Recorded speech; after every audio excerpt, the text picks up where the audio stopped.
today's webinar is about enhancing your customer success experience, and we have Steven here who's gonna share his experience. We're gonna just like from a brief introduction, we did that already. So I'm Philip, I'm the founder of Custify, and you heard from Steven, he's the founder and CEO of Forecastr. It's not his first journey. Even more interesting, I think, is his experience. And just to give you guys kind of an outline what we're going to talk about today. Basically, what are the challenges that Steven and the team face? So what was happening there? This is particularly useful for this part of the audience who potentially faces similar challenges at this time. Then how did the team adopt Custify, the customer success platform? And of course, last but not least, what were the results that they could achieve? Okay, Steven, let's start with the challenges, and let's start with what I just mentioned. Let's give the audience a bit of better idea what you guys are doing. So can you tell us a bit more about Forecastr? Yeah, Philip, I'd love to, and thanks for that opportunity. So hey guys, so Forecastr, we are a company that is really trying to, I think, make the whole process of like building and managing, your financial model just a lot easier, a lot more useful. It's a process that's typically done in like a spreadsheet, like Microsoft Excel or Google Sheets or something like that. And so we've built an online integrated web application for it. So it's the Forecastr platform. And that is your financial model. So it forecasts your revenue, it budgets your expenses, it's where you plan your hires, it's where you understand your cash and your runway, it's how you report to investors, anything that involves the financial health of the company. And we've been doing it for 3.5 years. We've got over 650 customers, and anything from like a pre-revenue startup up to, businesses doing 20, 30 million in annual revenue. And we are very much a SaaS plus human company. So we've got a software platform, which is Forecastr, but then we wrap it in a lot of human support. So every single customer gets a 30-day white glove onboarding with a financial modeling expert, just to make sure that they get a great financial model built for their company, and they've got a really good understanding of their numbers and their levers and their financial health. And then if you want, we even will allow you to pay for a fractional analyst to just keep the model up for you. We even do fractional CFO services. So there's a lot that we can offer as your business scales. And if anybody's interested, we'd absolutely love to work with you. Forecastr.co. I'll put the URL in the chat. Please put it in the chat for everyone. And guys, if you also are looking to raise money, I think, Steven, your tool makes this much easier, because that's what the investors, that's what your board is going to expect anyway, a proper forecasting, a proper financial reporting. So guys, head over to the URL forecastr.co as posted from Steven in the chat. Steven, now you mentioned 3 years in business. Let's go over and let's talk about the challenges that you had. I think you are with Custify since like a year and a bit, if I remember correctly. So what were the challenges before that? What did you guys face? Yeah, it's a great question. So, and there were many. I would say the biggest challenge that we face, and really one of the biggest mistakes we made as an early stage company, is so Forecastr. So we're an annual subscription business model. So we charge annually. That's paid up front, and our renewal cycles are annual as well. We launched the product in January of 2021, and so for the first year, we didn't have any churn, right? From a revenue perspective, we didn't have any churn. Nobody even had the ability to churn.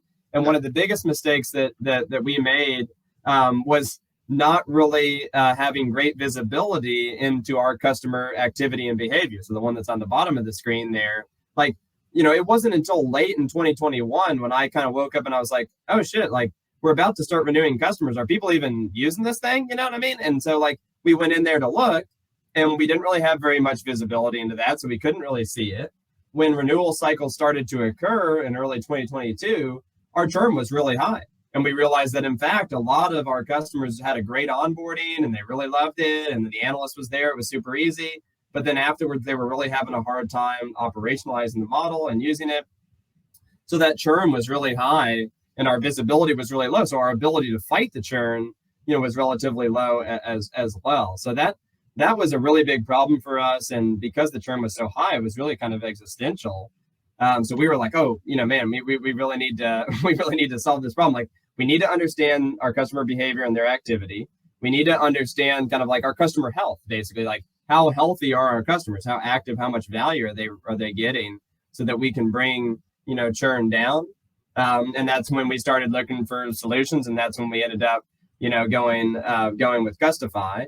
And one of the benefits, I think, of Custify, and we'll get to it a little bit later, was that there's a lot of different systems these days that you use. Like, we use Stripe for our payment processing, we use HubSpot as kind of our CRM. Of course, we've got data around our customer activity in our just database as well.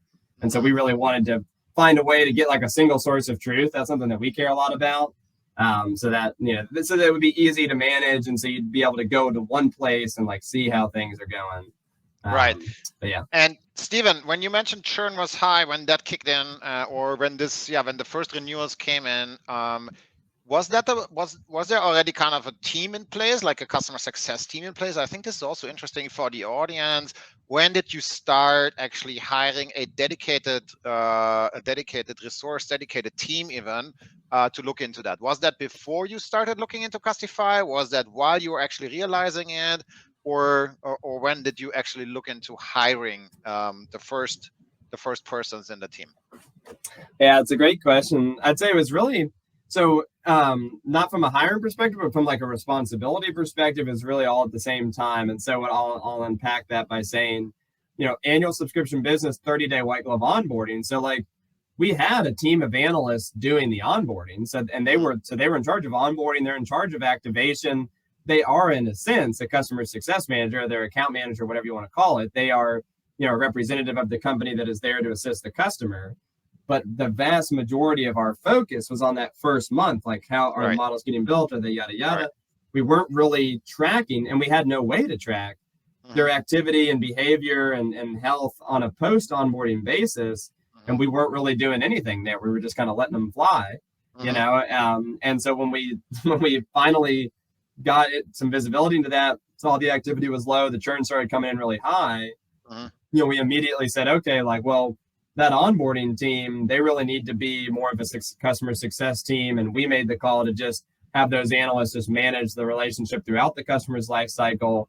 It is still a conversation that we're having about if that's really the right idea, and if we shouldn't have an onboarding team and a success team. But I would say, adding like longer term success as a responsibility, as well as setting up a really good system that they could work in, we're really kind of done at the same time for us. And they were done, when we started to see that churn was coming in so high, and we just didn't really have a lot of understanding of why that was. Yeah. So we have extremely surprisingly high churn, let's say, which in our conversation before, you also mentioned, of course, puts a lot of pressure on the sales team. If you guys have the same situation, keeping your NRR up, what can you do when you lose customers? Well, you have to add even more. Then you also mentioned the single source of truth. So data was distributed in many different systems. You named the CRM, Stripe as the billing system. I'm guessing email system. I guess you also have Gmail and Slack. And did you also have a ticketing system already, or like a support ticketing system in place? We use Intercom, for some live chat. Yep. Yeah. Okay, good. That's already like 5 systems where data is hosted, and then the visibility was limited. When we had the conversation before, there was also 2 more things you mentioned. The CX team strategy and the reporting. Now, reporting, I guess you know that very well from your own customers that use your tool for reporting in a financial way. Can you also speak a little bit about those two things? What were those challenges about? Yeah, totally. So, I mean, on the CX team strategies of just customer success, in general, I'd say, in a world where because in the early days of when we started to see the high churn, we just started to say, okay, well, we got to do something to fight this problem. So we came up with a strategy. We started implementing it while we were looking for a solution, while we ended up going with Custify. And, the initial strategy was just like, okay, like reach out to the customers and try to make sure they're having success. But like, you're doing that in a pretty kind of wild west kind of a way where there's not really a good system where we're tracking the interactions that we have with certain customers, who's hitting what customer and when. We didn't really have any kind of understanding of which customers we should hit up. We're just kind of hitting up everybody in a blanket way, right? And not really saying, hey, we need to hit these medium risk customers and get them active, or hit these, these high risk customers and turn the tide on them. So they're just kind of flying blind, I think, was the main thing there, where good intentions, but just like didn't have the ability to really make the most impact. And then all that rolling up, like, we're a 33-person company now, like co-founder Logan and I are at a higher level, and we wanted to get good visibility into just kind of like, how things are going on an employee by employee basis, and for the reps, who's doing the best, who's doing the worst. Not to shame anybody, right? But to say, hey, whoever's doing the best, maybe they could do a lunch and learn with everybody else, and how could they do better? Like, just get good, solid kind of reporting that we can make decisions based on, and adjustments. So this is like almost like a head of CS, basically understanding team performance, understanding who does what's the portfolio of those guys looking like. That's the primarily reporting focus, right? Yep. All right. Good. Lot of challenges, and I'm sure that in the audience, because I guess most of the audience doesn't have a CS platform yet, that means they probably share quite some of those challenges that you had as well.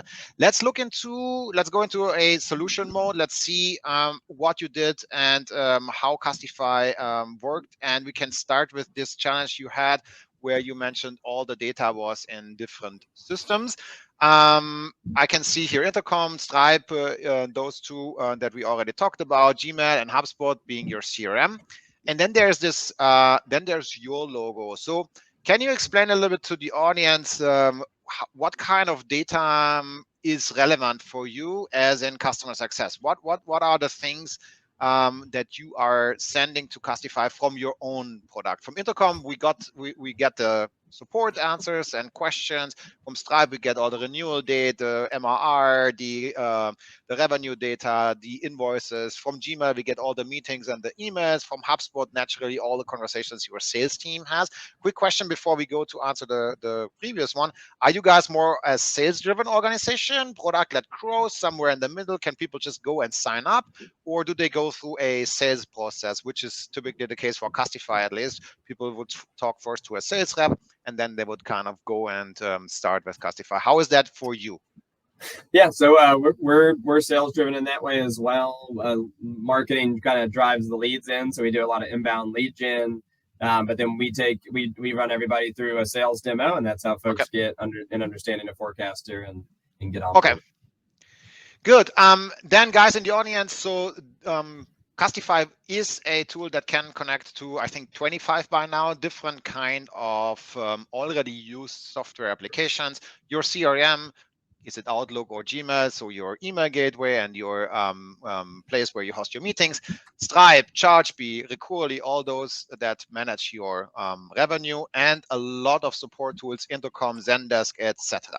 Now, I'm trying to get a little bit further into, this is a real screenshot from your Custify instance. So into your health scores, into what defines a healthy customer, and how did you set that up, and what's the data that you are actually sending to Custify to make that possible?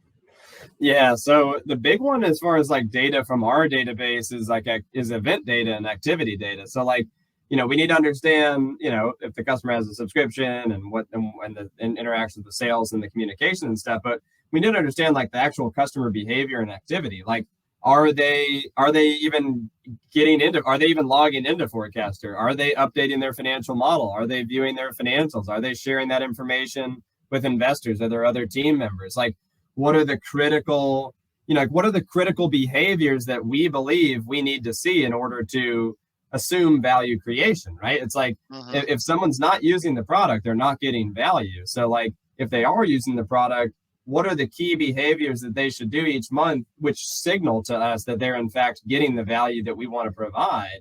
we Right. need to know which customers are actually doing that and getting the value. And if so, probably leave them alone or just give them a rah-rah, and then like we need to know the customers that are not doing that are not getting value, because like that we need to change that. Like if we don't change that, they're going to churn. So like the customer behavior, the customer activity is really critical. So those four health Yeah, scores that we see here, updated metrics, view financials, updates assumptions, update expense, those are real examples from your product, what I can do in your product in order to get value from your product. Is that right? 100% right. You're updating your expenses and assumptions. These are the things that drive the model. You're taking a look at the financials to understand the impacts of that, right? Absolutely. These are the core things that we want folks to do every month to have good financial hygiene is what we call it. Mm-hmm. Now, Stephen, the question that our team gets a lot throughout the sales process when we talk to CS teams is, how do I know what kind of data do I send and how, in what format do I send it? Do you remember the concierge onboarding? I know that you guys onboarded quite a while ago with Custify, but maybe you can tell a little bit your experience, how this onboarding experience went. What did the team, like on Custify's side, how did they work with you in order to be sure that these are the metrics that make the most sense, if you remember? Yeah, I do remember. So, I mean, the onboarding with Custify is great. It's one of the things that, really kind of pumped us up about the company, because like you guys take a very similar approach to us, in the sense that like it's a human approach. Like you put a lot of love and care into the onboarding, and we really appreciated that. So like a lot of helpful team members, that could answer all our questions. We did like a Slack channel connection, which was really nice, just kind of meet us where we were. And Right. then you guys had a lot of good thoughts on like kind of essentially like kind of like forms to fill out, or like frameworks for thinking about what types of information that we would want to understand in order to track customer behavior, which then helped us kind of work with our engineering team to make sure that that we have access to that data, right? That we have access, that we have like event data that we could send into Custify that answers those questions. So I do feel like there was a nice structure provided, from Custify. And then the main thing I loved was just that like there was a lot of points along that journey where we just had questions, and like we'd ask those questions and you guys would answer them really quickly. So I think like that for me is like the catch-all, right? It's like the frameworks and stuff is great, but at the end of the day, I'm setting up a new software. Like I might have a question. I might have a lot of questions. I might have questions many times. I might need an extra meeting, and you guys never kind of nickel and dimed us on that, or you're always really speedy and responsive, and I think that made a big difference for us. Stephen, thank you so much. I appreciate that feedback. And this is also what we try to, or if I have some sales conversations, which I'm still active a little bit and doing some of the demo calls myself, just to stay in touch with the market. It's also what I try to emphasize is like, there's the software piece, but there's also this human component, just as you described it, meaning, okay, how well can I basically get support? Do I get a strategy coaching? Do I understand like what metrics should I send, or is that all on me? Which a FAQ or a section in the product wouldn't probably help, because it was very specific, I guess, to your use cases. Another thing that I remember you mentioned is the insight into the client adoption, and that can be seen here on the screen. Again, that's a screen from your Custify instance. And you also work with what we call life cycles. So this life cycles, I think, and again, this is real data from your product, and I hope the audience can read it. I know the font is a little bit small, but can you speak a little bit what that part does? So health scores is clear. Basically, we look into key metrics. If someone gets value, do they log in? Do they update the metrics, what we just spoke about? What are those life cycles doing? Yeah, so the life cycles for me are just kind of providing structure that help us understand if customers are reaching certain critical kind of milestones in their customer journey, right? So like, for us, the onboarding life cycle, the one on the top there, like in the first 30 days, and in order to kind of set the customer up for success, or believe that this is going to be a successful engagement, like there are certain behaviors we want to see. We want to see customers do certain actions a certain number of times, as we go through that 30-day onboarding. And so the life cycle, it just packages us all that up. It helps us like kind of aggregate those goals and say, hey, our customers succeeding in their onboarding or not? So it provides a nice structure. And then after onboarding, like, you know, what are the similar way, like, but over a longer tail, like, what are the actions that we want to see folks take, over how much time, to really get a sense that, hey, like, at this point they're adopted, like they've operationalized it at this point, they're using it regularly, they're a lower risk for churn. And so I think that's for me, the life cycles just kind of allow you to just bundle up, certain kind of milestones or areas or in somebody's customer journey, and understand how successfully they're moving through that journey. Right. So basically a project management, if you want, so where you say, hey, I need the customer to do certain things. And I guess specifically the onboarding one, that was the part that you were missing before when you said, like, they did the 30 days and then they said, like, okay, should be all fine, and you had no visibility anymore, and if they were actually adopting the product. And I think one of the other things was the reporting. Again, here we have to change the name, so we're not gonna frame anyone, but this is kind of the view that you have created to see how is the team doing, right? Like, what's the portfolio health, what's the number of notes people take, the number of meetings and emails, and it gives you just an easy way to kind of understand. Have you implemented this solution, like where you say, like, some people basically go for lunch with others or coach them what they do, or how do you currently organize the team? Yeah, totally. So we have this kind of dashboard set up, which I personally love. And so we have a director of customer success, and Alex is his name, and he manages now the team of analysts that are really kind of fighting the good fight in terms of making sure that we're actually providing value for our customers, which is our goal. And so he is using dashboards like this to understand, which analysts are doing the best, which analysts are struggling a little bit and need more of his help, to understand, who's kind of putting in the hours and doing the work, so to speak. And then I'll sometimes come in and check this out as well. It just gives me a really great kind of like quick bird's eye view. Like, I don't have enough time to go deep on it, and don't need to, because Alex is, but I'll jump in quickly just to get a quick read, just to get a quick understanding, usually before I meet with Alex, and do a management meeting, that kind of thing. Great. Stephen, let's talk a little bit about the results. This is something which is great to have you here as well, because when people look for a success platform, many of the times it's the CS leader, and the CS leader needs to fight for a budget. In order to do that, they have to create some kind of a business case. They have to come up with why would I give money to you, kind of business case or ROI calculation. That's typically what I would also ask for if someone from my team comes and says, hey, I want this software. I'm going to ask, like, okay, but what's the ROI? What are we going to do with this? Let's talk a little bit about the ROI, or about the things that you have achieved. And this is, again, like the numbers you provided, so it's not something that we just made up.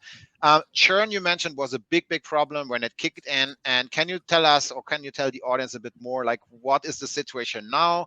How did this develop? Yeah, totally. So before Custify, that churn so this is annual numbers. So basically we do annual renewals, annual churn. 70% of your customers churning over the course of a year, right, is completely unsustainable, right? Like, that is an existential crisis as a company. So in terms of, like, from us, like, in terms of things that we felt like could be a material in our ability to create a better company, driving retention and minimizing churn was number one, right? So we needed to find a solution for this.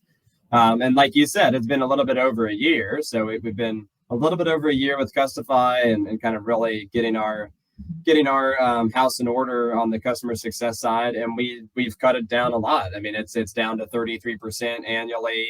In the first year, it's actually even lower than that. When it comes to customers renewing in their second year, it's actually below 20%. Wow, that's great. So we've been thrilled with that, really thrilled with that. And I'll be honest, that wasn't, that's not all Custify, right? It's a lot of hard work on our team. It's a lot of blood, sweat, and tears, right? There's a lot that goes in to customer success. But I have no problem saying, because it's true, and Philip didn't pay me to say this, like, at Custify, it was a huge help in that. Like, it really was. Like, I think if we didn't have a good software for, like, getting an understanding of our customers' behavior and health, and managing the process of actually like trying to turn the tides on the one that needs it, I think we would be very much still sitting here at like 50% or probably more. You know what I mean? It's like, I think we still would have had gains because we would have been putting into structures that weren't in place before, but there's just no way we would have been as effective because we would have been mostly flying blind. Like, you know, I think data is such a powerful thing. So it's been a big difference for us. I would say it's in some ways, you could say really kind of saved our business in a way, right? Like we could not run this business on 70% annual churn, 33% in the first year and, 20% in the second year. That there's still room to grow there. There's still room to improve, but like we can build a business on that. So it's been a huge difference maker for us. Well, Stephen, first of all, congrats to that, and that you guys turned around so quickly, like after a year. This is definitely significant improvements, and as you say, 70% annual churn. That's really tough to build something sustainable because you more or less lose exactly what you add there, and growth is just eating up all the growth. I think the underlying, let's say, justification for that, for this reduction of churn, is also this health scores that they were in the beginning and they improved. And do you know why they improved so significantly? Do you feel that this is because you were able to speak to the customers that didn't adopt the product correctly? And can you also tell the audience a bit what you guys are doing then with them? Like if let's say there's someone and they struggle in the onboarding, and they struggle with product adoption, what's your team then doing? Do they proactively reach out, or how do they do that? Do they have built playbooks in Custify that notify them about that, or how do they know which customer to talk to? Yeah, great question. So I think in terms of like improving health, like improving customer health starts with understanding it, right? It starts with just getting a read of like, what is your customer health and which customers are in poor health and which customers are in good health. So like that was a big start. Just kind of pointing our efforts. And then what we do, it's a mixture of kind of proactive and reactive movements. So one of the things we implemented since working with Custify are just like quarterly model check-ins. So on the front end and onboarding, we tell customers, hey, like we are going to meet with you once a quarter to check in on your model and make sure your model is updated and relevant. And so like we bake that in an onboarding. We spend that time each quarter. And just knowing that they have that, A, customers love it, and B, it's kind of a forcing function. Like they want to keep the model up to date and that kind of stuff. So that was a really nice one. And that's our proactive move of just baking in a cadence of interacting with the customer over the course of their annual subscription. And then the reactive stuff is using Custify to understand customers and based on their health. And so our analysts, just like on a weekly basis, we'll use Custify to get in, look at the list of the customers that they're a CSM for, look at the health of that customer, the last time they used Forecastr, their activity, etc. And they'll reach out to say, hey, I see you haven't used, Forecastr in a few months. I'd love to help make sure your model is updated so you have a good beat on your cash. Here's how much cash your model is saying you have right now. Is that accurate? Like they'll do things like that to just try to get on a call with the customer and get that activity up. So basically getting the visibility again. Excellent. Stephen, you mentioned already, so we can probably go over that quite quickly. So you mentioned you look into those statistics, but specifically your head of customer success uses the statistics and the performance monitoring there. Data-driven decision making. This is something I guess we could even do an extra podcast about, only like data in customer success. I can't also emphasize enough how important data-driven decisions are in general in a business, but that includes also customer success. How do you feel about that? Data, was it very difficult for the team to send these data points to Custify? How long did your onboarding take? This is something that typically people also are scared. It will take me a year to send all the data. Do you remember how this was for you guys, like start to finish until everything was set up, or at least set up in a way that you guys started working in it? Yeah, I do remember. I think it took us, it's probably like within a month that we had things like set up and everything. And I'm not going to lie, it did take a few months to really set everything up, partially just because I think like Custify, definitely exposed for us that like we had work that we needed to do on our end to like send the right data that we wanted into Custify, you know what I mean? So it was a nice kind of forcing function for us to like get our data in order, that kind of thing. But it wasn't, I would say, a very painful process. I would certainly say within the first 30 days, we had our, good, solid kind of data in the platform to start making better decisions. And then probably within the first, it probably took us a full maybe like 3 months to like totally get it Fine-tuning. operationalized. Like we got all Yeah. our systems connected to it. Our team is revved up on it. Yeah. That's when we really started to see the gains. And one of the things that also I think is very good for the audience, then the learnings like from the implementation, is there something you could recommend for teams that basically are about to implement Custify as a customer success platform? What would you say are the learnings retrospectively where you might be even having prepared better if you could have, if the time permits, let's say, if you would have known what you know now, is there something that you would have prepared differently? Yeah, one of the big things that I would have made sure we had on the front end was just like a specific ID that is a unique identifier for a customer. Like you have a customer that's in HubSpot, a customer that's in Stripe, a customer that's in your database, right? Like you know those are the same customers, but those systems don't always know. You need a singular ID that represents that customer in all systems that Custify inherits. We ended up getting there with Stripe ID and that kind of stuff, and that made our life a lot easier. But we had to spin our wheels for a while trying to just make sure that everything was all lining up and consistent. You know what I mean? And Right. And that was something that really took us extra time, and that they could have sped things up on the front end, quite a bit.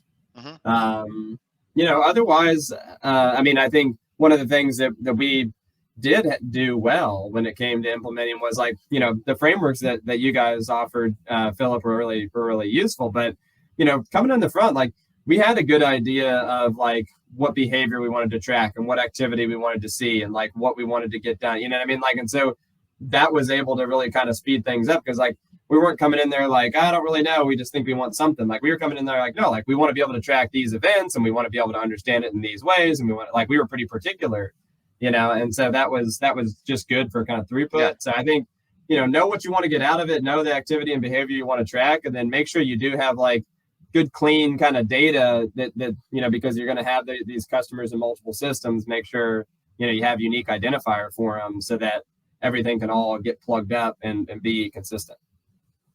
Excellent. Guys, if you listen to that, that's something that eventually you have time before you start with the subscription. Anything else, I would say I invite you to get in touch again with your Custify product specialist, any touch points that you had with us. Get in touch. I'm going to also drop my email address in the chat in a second. Get in touch with me directly if you have any specific questions. And again, shout out to Stephen for providing the data, being willing to share this kind of data. Not everyone is so open about also the challenges that the team has with high churn and everything. So Stephen, I really appreciate that you shared this today with us and with the audience. I can see a couple of questions already. And let's do that. Let's hop over to the questions. Stephen, one of the things, and this sounds very familiar to me, one of the things I see here in the questions is you had Mixpanel. What prevented you, or why didn't you just like use Mixpanel to build the health scores? What was the thing missing there that you say like, I can't run just Mixpanel, I need a CS platform on top? Yeah, totally. So yeah, we did have Mixpanel, and Mixpanel I think is good for like aggregated data, like seeing how many customers in general are logging in, how many customers in general are updating an expense, etc. I think it is pretty good for that. I like the visuals, I like the reporting, I like the charting. I really like the UI of the platform.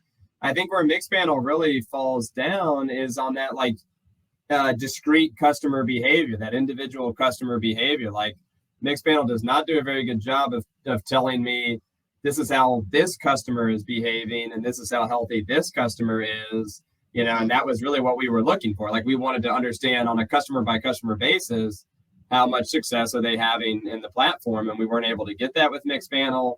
And I think that's ultimately what we ended up getting from Custify, was, a platform that allowed us to understand on a customer by customer basis how healthy is the customer, and then a lot of helpful structures like these life cycles and stuff like that built around that to just, help kind of supercharge that. Got it.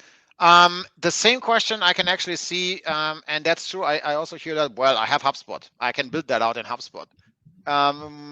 Totally understand and totally makes sense from Mixpanel. What were the reasons for you saying, well, HubSpot is not enough? Like HubSpot as a sales CRM or as a CRM, which was already in place when you decided for Custify. What were the reasons that you say, like, HubSpot doesn't do the trick for my CS team? Yeah, great question. So first of all, I never even really considered HubSpot as like a potential solution for this. They may have a bunch of functionality that I'm unaware of, and probably do. Like, and I know they have like a service app or something like that. But I think when we realized that this was a big problem, we said, look, like we want a platform that like this is what they do. Like this is the heart and soul of what they do. Like this isn't like me shoehorning, this big company problem into this other system. I like the way we did the math on it is like if we can cut our churn rate even down by 10 or 20%, the ROI on this is going to be massive. Like, like we need a dedicated solution with a dedicated focus, and like they're built a whole company around just solving this problem. You know what I mean? And I think that for us, like, let us, like, we didn't even look at other things like that. We just said, look, let's do a Google search and let's do a search on like what is the best platform for like managing customer success and retention. Full transparency, we found Churn Zero and Custify. We evaluated both options. We went with Custify, and we're happy we did. So that was how the process went for us. Excellent, Stephen, and that answered already another question I saw here from Vic, which is kind of the ROI of the tool. You mentioned like even 10%, and then it's already kind of a no-brainer not to do it. From the ROI perspective, is there anything you would imagine? There's a head of customer success who needs to fight for this tool. What would you like besides that? How would you build a business case around Custify now that you know what you know? Like, what would you recommend them putting in a presentation to their board, to their CEO, to fight for a tool like Custify? Yep, easy one. I think there's two things, and it's basically it's churn and expansion. I mean, it differs for every business model, whatever, but it's keeping customers here and it's getting more money out of them, right? I mean, from a business case, that's the two things. Like customer success, the more successful your customers are, the more they stick around. The more successful you are, and the better the more information you know about that, the better you can upsell them and provide even more value to them. So it's a very easy business case, in my opinion. It's a business case of mitigating churn. It's a business case of increasing expansion revenue. And I think it's very easy to get this calculus. Like if you're on I'm a CEO, so I've got all of it. If you don't have all of it, I think like if you don't go to your finance team and say or whatever, and you can ask them for the forecast at the end of the year and say, okay, if we reduce churn by 10%, if we increase these expansion revenue streams by 10%, what revenue does that generate by the end of the year on an annual basis? Yeah. I can almost guarantee you that number is going to be way bigger than the cost of Custify. So that's how I would do it. And what we typically also recommend is looking at the hirings or at the team. Like, let's say the plan is to double the customers next year. What would you do in the CS team? Do you double the team, or do you have a tool in place that maybe you add one or two, but you don't have to double the entire team? The team you said right now is how big? Like 3 CSMs? We have 9 financial analysts, and they all do that kind of work. So I guess 9. Yep. Wow. Okay. And we have like 2 managers on top of them. Wow. Huge team. Stephen, thank you so much for being here today. I think we went through all the questions. Thank you for the audience for dropping the questions. I have also dropped my email address in the chat, so feel free to reach out to me or to anyone that you have already had contact with in Custify's team. Stephen, thank you again for being there. How can people reach you if they want to connect with you?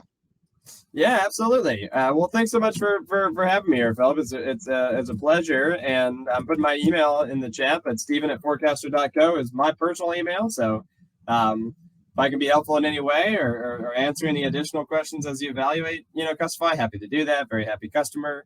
Yeah, I just hope everybody has good rest of your, morning, afternoon, or evening, depending on where you are. So. There you go, guys. You have Stephen's email address there, or hit him up on LinkedIn, I guess. Same goes for me. Email address is there. Hit me up on LinkedIn as well. Stephen, thanks again. Thank you for everyone joining. As Stephen said, have a great rest of your evening, morning, day, and the upcoming weekend, of course. Stephen, thank you so much again. See you later, guys. Cheers, everyone.